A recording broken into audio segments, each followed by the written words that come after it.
What up, YouTube Alaics? Come back at you with another custom StarCraft 2 cast. Today, we have another game featuring the Azeroth-Koprulu Hyperwar mod, which, if you're not familiar with this mod, puts together the StarCraft 2 and Warcraft 3 universes into one game. It's absolutely hilarious, and I recommend you guys check it out when you get a chance. Let's go ahead and introduce our players. Spawning on the top left-hand side of the map, it's our yellow Warcraft 3 player Iliya going up against his opponent. Spawning on the bottom right-hand side of the map, it's our green Protoss player Rosebudio. Now, one thing I forgot to mention in my last video featuring this mod, you can use multiple workers as the humans to build your stuff. So this Altar of Kings is being built by multiple peasants, by 5 to be exact, and it went down so fast, and Iliya actually rushing a hero unit, which I think is not a bad move. A farm coming down as well, which is your supply depot equivalent, I guess. I mean, it's a farm. It's literally something that exists in another game. We're just seeing it built in StarCraft 2, which is hilarious. By the way, if you're new to my channel, I cast a lot of custom StarCraft 2 content, so if modded StarCraft 2 is something you're interested in watching more of, please consider subscribing to my channel. I would greatly appreciate it. The Spellweaver is out, so the hero unit actually being spotted by Rosebudio with that clutch scout. What is Rosebudio going to do about this? Did Rosebudio see that? I mean, Rosebudio has to know that something bizarre just happened because he sent over a probe to the other side of the map that instantly died.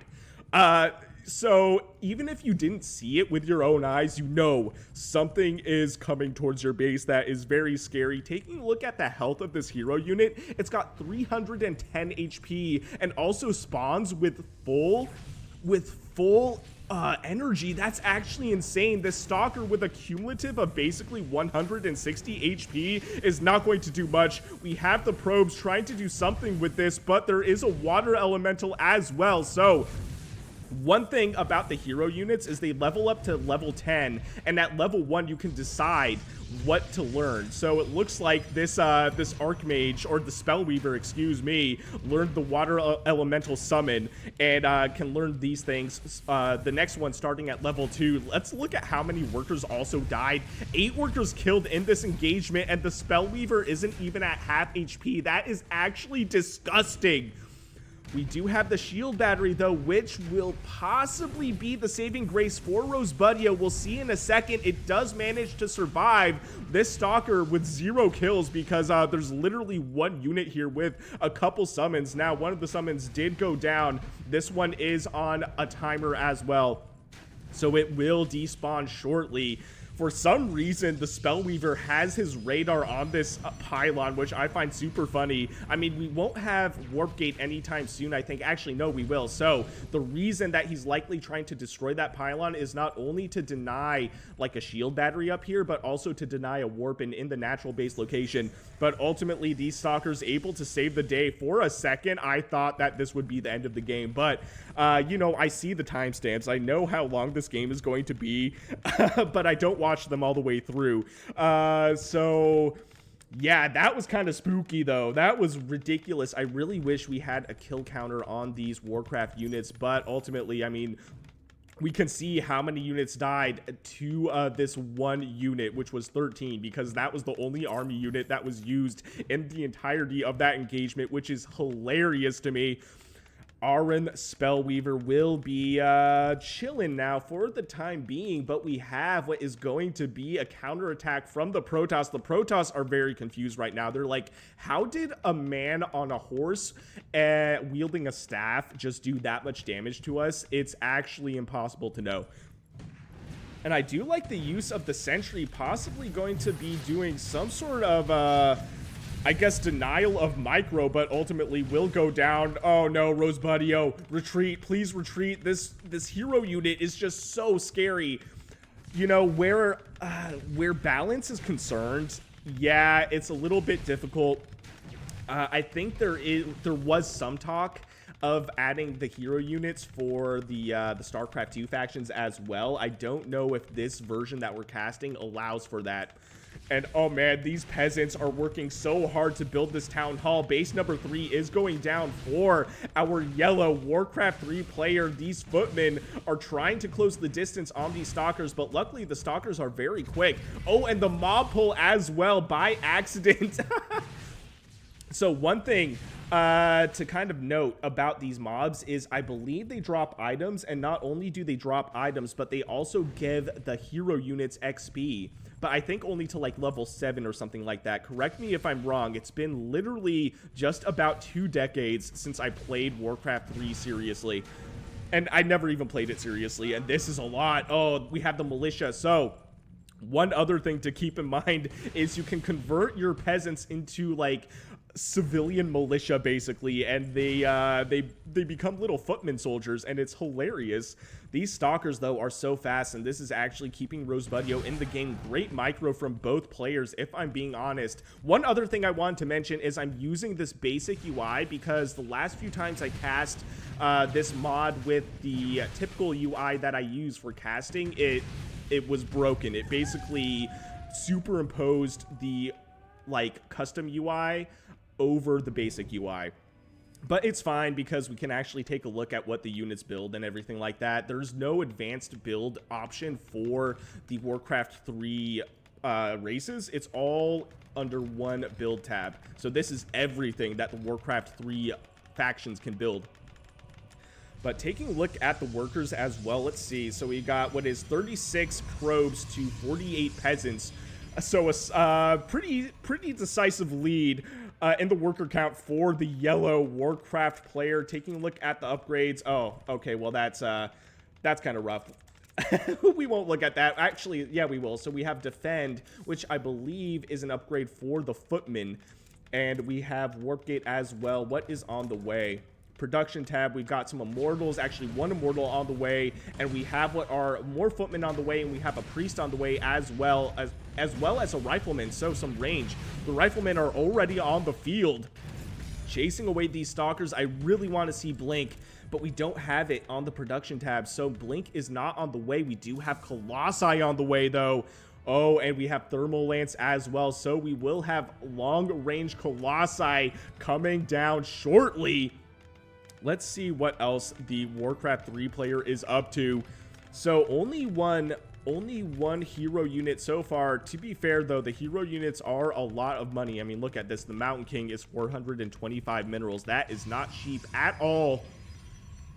Taking a look at the units as well, let's see. So we've got one immortal, we have one adept, which I'm not sure if that was an accident, and 6 stalkers for the Protoss player. We've got the priest, we have the archmage, we have the footmen, 7 footmen, and 15 riflemen. So this is looking to be a pretty even match, if I dare say.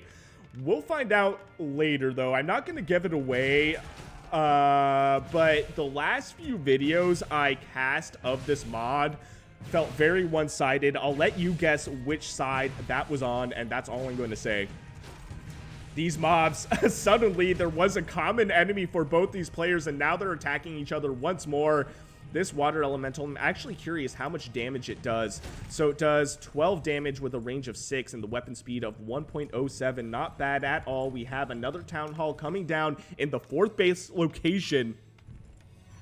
And if I sound tired today, ladies and gentlemen, well, I am. I went to a Slipknot concert the other day, and then I had like a little going away party for one of my friends, and I had to work the next morning, which was this morning at the time I'm casting this video. So I've been a busy man, but that's not going to keep us from casting custom StarCraft 2 games. Also, in case you missed the little wolf howl, it is nighttime now. So that is a mechanic from Warcraft 3. It is now nighttime, and I think it looks so cool. It's a bit hard to see with the lighting in my room, so hopefully the recording is just fine. Oh, and I like this. We have what is going to be the hallucinated Phoenix will be scouting and seeing what the opponent is building. Now, these guard towers will be able to detect that, if I'm not mistaken. Yes, they are a detector, so they will be able to see that this is a fake.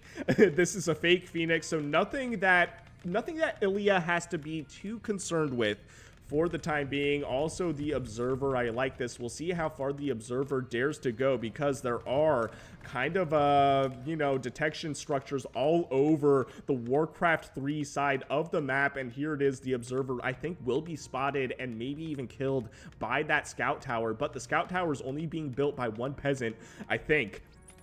So it will be, it will take a long time to build, is what I'm gonna say. And here it is, the Observer in its Observer mode, and an engagement coming down at the 4th base location for the Warcraft 3 player. This is scary, though. The Colossi, I think, are a good choice going against what is basically the bio equivalent. I guess, I mean, it's all bio technically, but this feels like a bio army from the Terran is kind of what I'm getting from this engagement here.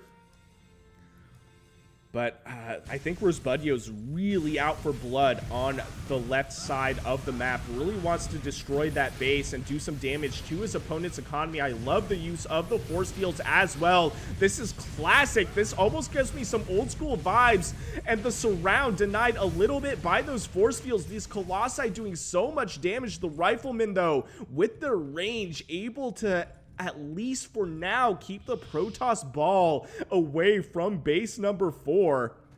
And also, where's the priest? There was a priest. I want to see all its spells. Let's actually take a look at the units. Here's a priest. So the priest has a heal ability, and it has also a dispel magic ability, which removes all buffs from units in a target area, and it's not researched yet, but there's also inner fire, which increases target friendly units damage by 10% and armor by 3, and it lasts for how long? It lasts for 40 seconds. Very nice.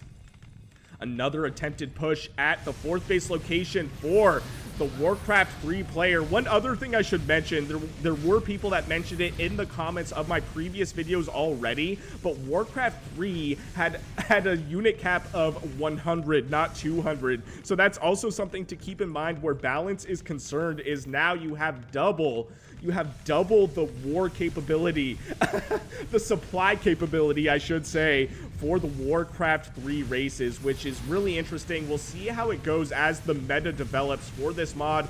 Oh no, this poor Colossus kind of caught out of position, but will survive. Very good micro by Rosebudio.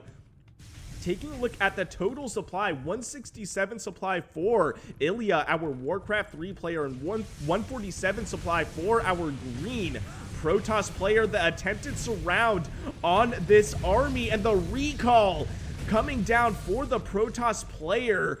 Very, very good move by Rosebudio, still losing a few units, but saving the majority of his army. And now night has left the game. It is daytime, and the screen is the screen is brightening up on the production tab as well. Oh, sorry, on the unit tab, we do have the disruptor already on the field. There was what appears to be an attempted run by of zealots, but the zealots actually surviving. So iliya not deciding to give chase to this little strike force. Taking a look at the units killed, 12 workers killed by iliya and 2 workers killed by Rosebudio, our green Protoss player. Total units killed is relatively even, 55 to 66. Taking a look at the resources lost tab, also relatively even, 5,400 resources lost by yellow and 61, almost 6,200 resources lost by green. And I love the mix of the disruptors on top of this. The splash damage capability from the Protoss is so disgusting, and I'm a Protoss player, and it still triggers me. Anyway, it's fine. It's totally fine. I'm fine. A couple what are scout towers will likely be denied, not getting the cancel on either of them, and base number 4 is still somehow alive, but at the same time there's a little bit of an engagement here on base number 3 or 4, base number 4 actually, for the Protoss player, and the natural base is looking like it's in mighty danger. There are so many units knocking at the door, so many infantry, and the knights on top of this closing the distance and actually taking out one of the Colossi. These riflemen, oh man, there are so many riflemen. That is wild. Running through, what was that? What did I just see? Was that a disruptor shot? Did I miss the ball? I think I did. So a disruptor shot on so many of those riflemen, I think. So many of them going down, and the Colossi able to shoot above cliffs will likely take out the entirety of this Warcraft 3 army. Iliya maybe just overextending himself a little too much. These riflemen are doing so good at staying alive. Just as I said that, 2 more disruptor balls able to take them out. The reason I think I missed that disruptor ball is because I'm used to seeing them pop on Marines and Zerglings, and they literally explode in blood. And that did not happen with the riflemen. They kind of just turned into skeletons, as we can see right here. So I totally missed it. It just looked like they fell to the ground, and I didn't see the explosion. But here we go. The Knights also kind of getting ready, putting themselves into position right here in the total unit supply. The total supply is relatively even for both players. 156 supply to 159 supply. Now it's virtually identical for both players. These mobs getting cleared out, and Rosebudio throwing down base number 5. Taking a look at the units as well, 79 workers to 76. So a slight lead, but not really anything too crazy for the Warcraft 3 player. Again, no cancels on these scout towers. Maybe this one will get canceled, and no, it doesn't. These peasants trying to run away, the attempted force field to keep them in, but just barely missing the airtight positioning against those minerals. So those peasants will be able to run away with their lives. Not a lot of workers killed by, well, actually a decent amount killed by Rosebudio at this point in the game. 19 workers killed to 21, so also relatively even. Both of these players are playing a really solid game, I gotta say. And these Knights are so sick. I mean, look at how much HP they have. 295 HP, but let's take a look. Actually, okay, yeah, we'll take a look. Let me see if I can find a barracks. Here we go. So a Knight costs how much? 200 minerals and 75 gas. Not super cheap, but not super expensive. Definitely more mineral heavy than gas heavy. It's actually pretty interesting to me that it's so heavy on the minerals as compared to the gas. So one base denied right there. These Knights so fast, able to close in the distance, but Rosebudio really knowing what to do with these sentries, trying to keep the Knights at bay, but not quite as airtight as you would like to see. And so many of the Colossi going down. We see another recall on the Protoss army. Where did they go? They went to the natural base location, and I think that was basically all the Colossi that were pushed out of the game. So now all we have are what appears to be Immortals, Stalkers, Sentries, and Disruptors, and a couple air units mixed in as well. So these are real Phoenixes. But this is looking mighty scary for the Protoss player, I gotta say. 181 total supply for our Warcraft 3 player to 167 for our green Protoss player. Keep in mind, though, the Disruptors with their splash damage could really turn the tides of the battle in literally a second. We'll see how this goes for Rosebudio. Base number 5 is looking kind of sketchy. It's looking kind of sketchy. These Knights are just so ridiculously fast. It's insane. This cannon, bud, you're doing a great job. You're doing a great job, but it's not enough. It's not enough. And there are so many probes here. 24 probes, 4 of them already going down. The Colossi are no longer being built for our Protoss player. It's now a mix of air units, Immortals, and gateway units. That is hilarious. We'll see if Rosebudio still tries to... Okay, yes, good job using the force fields. May as well do that with the... you know, with those sentries, and also the fact that the Knights are melee only units. So this is basically going to split the army in half, split the DPS in half for the Warcraft 3 player. I love this. And the Immortals, of course, are very tanky against units like the Knight. I'm assuming tanky against units like the Knight. They're tanky against, you know, siege tanks and ultralisks. They got to be tanky against the Knight as well. But this is looking really scary. I mean, look at this. The Sorceress with their range. We have the, where is he? I know we have the hero unit somewhere in here because we have the summon, unless that water elemental is summoned by the Sorceress. Great positioning on these Stalkers, but I'm not sure it's enough. We have the warp in as well. We have a couple depleted shield batteries, and on top of this, more Knights coming in to do so much damage to the Protoss army. This is actually insane. Oh man, and how much damage do the sorceress do? The sorceresses do 10 damage, and they do have items as well, I believe, which gives them a 0.5 to +1 attack bonus, I think. Correct me if I'm wrong about that. And here it is. I think this may be the end for the Protoss player. Iliya with the human army is just overwhelming Rosebudio. Taking a look at the total supply, it's 167, now 164 supply to 81 supply, way in favor for our Warcraft 3 player. Taking a look at the units killed, 199 units killed by Yellow to 210 killed by Rosebudio. Rosebudio saying, damn, good, you're good game. And he's asking if he's played this mod before. Iliya throwing out the GG. Iliya, I am curious if you played this mod before. We'll see what he says. This is insane, though. Look at this. Again, balance may, you know, the meta is not totally determined yet, but I think, you know, this mod is relatively new, so balance still a work in progress, in my opinion. Iliya not responding to this, possibly decided that he just won the game. I'm not sure. Okay, Iliya saying no, that's crazy. But obviously has knowledge of RTS games, that is for sure. But that is so, that's so Chad. Iliya saying no, I've never played this mod before, but look at my army. Look at my army and tell me I've never played this game before. Are you joking, man? Rosebudio saying, haha, nice. You've got a really good army composition sense. And Rosebudio saying, good game, well played, giving the victory to our yellow Warcraft 3 player, Iliya. What a sick mod. If you guys enjoyed what you saw, please consider shooting me a like and subscribe. I would greatly appreciate it. And if you want me to cast any of your own games, I will leave my email and Discord in the description below. And I'll see you guys on the next one.